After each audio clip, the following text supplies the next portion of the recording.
Welcome to this explainer. Today, we're going to dive headfirst into the microscopic world of the Poecilus ground beetle to uncover exactly what its gut can reveal about the soil our food grows in. You know, we usually think of healthy soil purely in terms of minerals or maybe water content, but today, we're looking at something entirely different. We are exploring the hidden internal ecosystem of a tiny insect that patrols our agricultural fields. It's a fascinating question, right?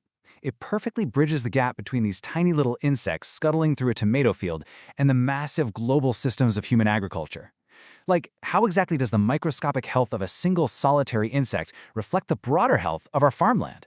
Well, stick with me because by the end of this explainer, you are going to see these little beetles not just as bugs, but as incredibly sensitive, living barometers of environmental health. Section 1. Meet the pest controller. To get started, let's take a quick trip to the agricultural fields of Italy and meet our primary subject. The Poecilus beetle is a type of Carabidae, which is a ground beetle. Now, if you happen to be a tomato farmer, these beetles are literally your best friends. They naturally hunt down agricultural pests. We're talking aphids, caterpillars, slugs, effectively acting as nature's unsung pest controllers. They're reducing the need for chemical pesticides just by eating their dinner. But scientists recently decided to look a bit closer. They didn't just want to see what the beetles were doing for the ecosystem, they wanted to see what was going on inside the beetles themselves. To truly understand how these beetles do their jobs and react to their environments, researchers went ahead and sequenced their gut microbiome. Now, as a quick refresher, a microbiome is simply the entire community of microorganisms, bacteria, fungi, the whole shebang, living together in a specific habitat. Much in the same way we as humans rely on our gut bacteria to digest food and keep our immune system firing, these beetles rely on their own internal microscopic workforce to survive the incredibly tough conditions of an agricultural field. Section 2. Inside the beetle gut. So, stepping from those sunny tomato fields right into the digestive tract, researchers used next-generation sequencing to get a real look inside these beetles. And what they discovered was a core microscopic workforce. They found this highly conserved community of bacteria that consistently shows up across different individual beetles. At the forefront of this workforce are genera like Gilliamella, Weissella, Enterobacter, and Enterococcus. What's absolutely amazing here is that despite the widely different environments these beetles might wander through, this specific team of microbes remains incredibly stable.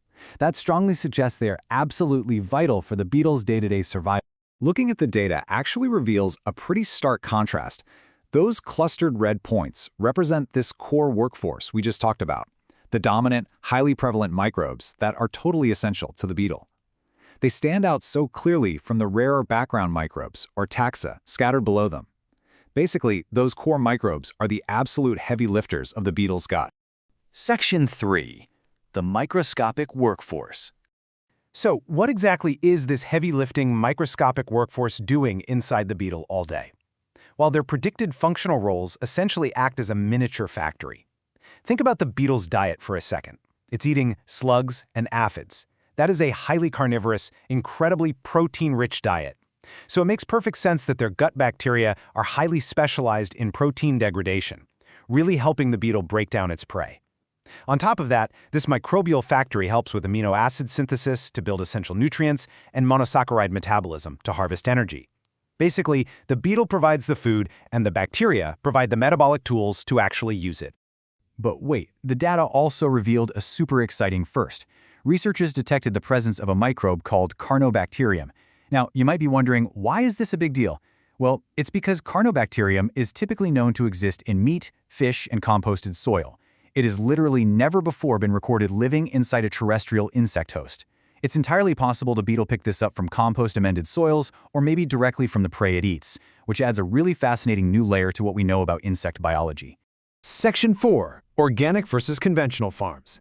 Now, to answer whether organic versus conventional farming actually changes this internal workforce, we first need to define a term called dysbiosis. Dysbiosis is essentially what happens when a healthy, diverse microbial community gets disrupted, leading to an imbalance. It's very often triggered by environmental stressors, and it usually means a massive drop in diversity where one opportunistic microbe suddenly swoops in and takes over the whole system. And the data reveals a stark reality out in the fields. Beetles that were collected from organically managed fields hosted rich, highly diverse microbiomes with really complex functional networks. But in stark contrast, the beetles from conventionally managed fields showed drastically lower gut diversity. In fact, their guts were dominated almost entirely by a single microbe called spiroplasma, hitting up to 99.1% abundance in one specimen. That is wild. The researchers note this incredibly low diversity points straight to potential dysbiosis, which is very possibly reflecting the environmental stress of agrochemical exposure in those conventional fields. It's a dramatic, microscopic reflection of the world right outside the beetle. Section 5. Surprising pathogen discoveries. So if the gut is stressed, do pathogens start moving in? When researchers actively screened the beetles for known pathogens, the findings mapped out a very specific and pretty surprising twist to our investigation. We're looking closely at the detection of Nosema and also ceranae, which is an opportunistic pathogen that was found hanging out in a handful of the beetles.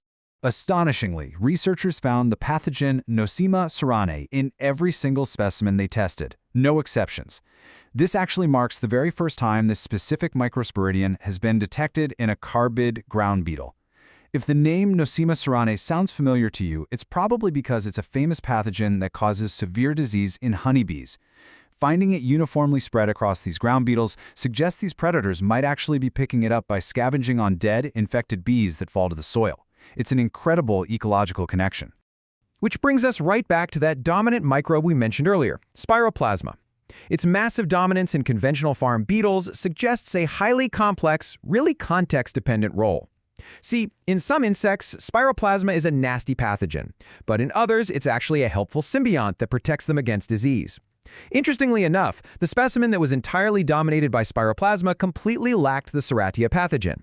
This suggests spiroplasm might actually act as a sort of environmental gatekeeper.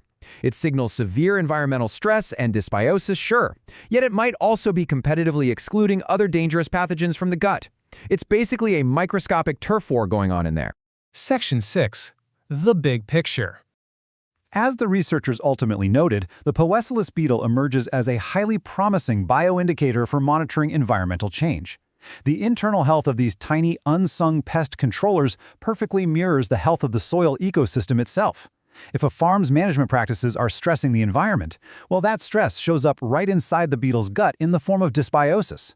This makes the Poecilus beetle an absolutely excellent biological indicator. Instead of just running tests on the soil chemistry, we can actually look at the microbiome of the insects living there to get a much more holistic view of agricultural impacts. As we continue to uncover the profound, intricate links between soil management and microscopic life, we really have to ask ourselves, how will this unseen workforce guide the sustainable farms of tomorrow? Because when we protect the diversity of the microscopic world, we are ultimately protecting the very systems that put food on our tables. Thank you for joining me for this explainer, and keep your eyes open out there. There is an entire world of data right beneath our feet, just waiting to be understood.